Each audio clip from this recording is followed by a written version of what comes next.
Please raise your right hand to be sworn. Do you swear or affirm the testimony you're about to give will be the truth? I do. You may take your seat. Please speak loudly and clearly for the jurors. Sir, please introduce yourself and spell your name. David Sims, S-I-M-S, How are you? Go ahead. retired sergeant from Tallahassee Police Department. How long were you with Tallahassee Police Department? 28 years. Okay. And were you employed with them back in 2014? Yes. Did you respond to a scene in response to a 911 call 2116 Trescott Drive on July 18th of 2014? Yes, I did. Is that location in Leon County? Yes, it is. All right. And do you know what time you were dispatched to the call? I was not dispatched. I was actually at the station working on paperwork, and I heard the call go out, so I just responded. Okay. And were you the first or? First on scene. You were first on scene? Yes. And did you make contact with Mr. Geiger, the neighbor? Yes, I did. And did Mr. Geiger indicate something going on in the garage next door to his residence? Yeah, he said his neighbor, he thinks it was his neighbor in there, and he heard a loud noise, and there was broken glass in his car. All right, I'm gonna publish state 7, please. That's in, right?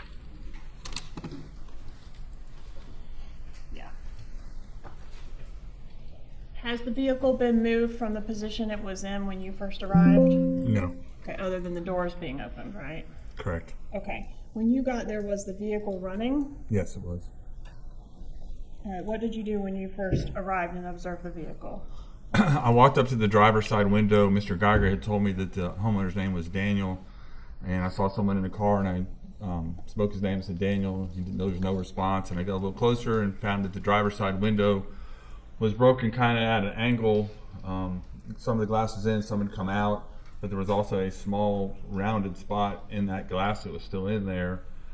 I said Daniel again, no response.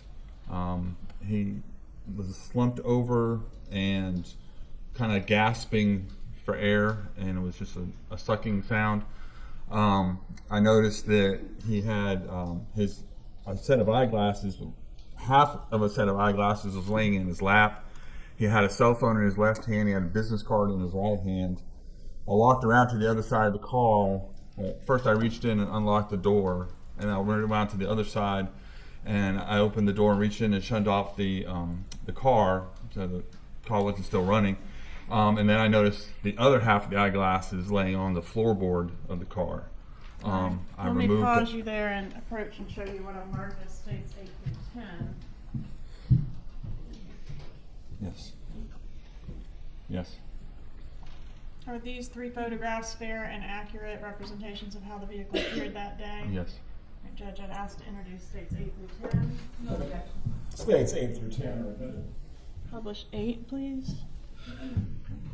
All right, can you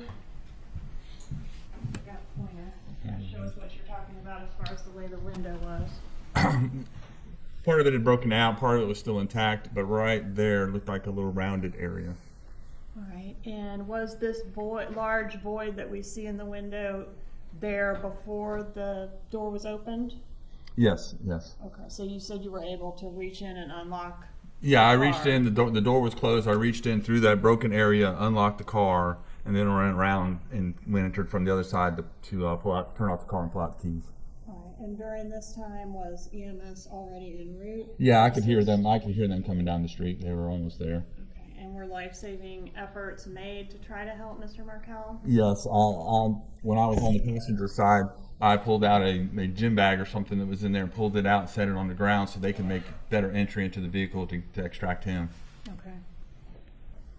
And did he ever regain consciousness or say anything during the time you were Not there? in my presence. All right. Publish 9, please.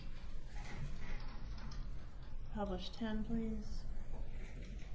All right. Do you see the half part of the eyeglasses there in that photograph?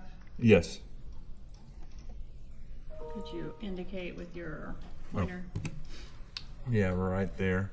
And is that where you observed them, or had they fallen out? They had fallen out. One was in his lap, and then one was on the floorboard on the driver's side. All right. And what about the cell phone that we see pictured to the left of the eyeglasses? That was in his left hand.